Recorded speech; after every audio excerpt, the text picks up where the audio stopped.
আসসালামু আলাইকুম রহমতুল্লাহি ওয়া বারাকাতুহু।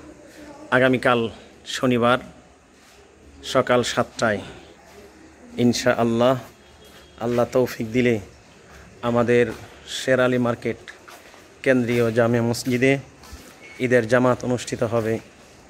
আমরা সেই জামাতে অংশগ্রহণ করার চেষ্টা করব ইনশাআল্লাহ। এটা হলো আমাদের শেরআলী মার্কেট কেন্দ্রীয় জামে মসজিদ।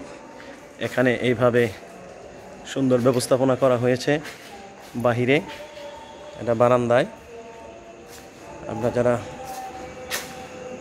ইনশাআল্লাহ আশা করি বাহিরেও সুন্দর করে একদম গেট পর্যন্ত সাজানো হয়েছে, গেট করা হয়েছে আলহামদুলিল্লাহ।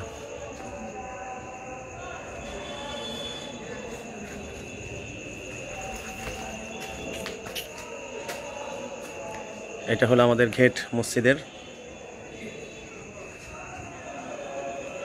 ইনশাআল্লাহ আমি আপনাদের খেদমতে থাকব, ঈদের নামাজ পড়াবো ইনশাআল্লাহ। আমাদের আশেপাশে যারা আছেন অবশ্যই আপনারা চলে আসবেন, দাওয়াত থাকলো। আসসালামু আলাইকুম ওয়া রাহমাতুল্লাহি ওয়া বারাকাতুহু।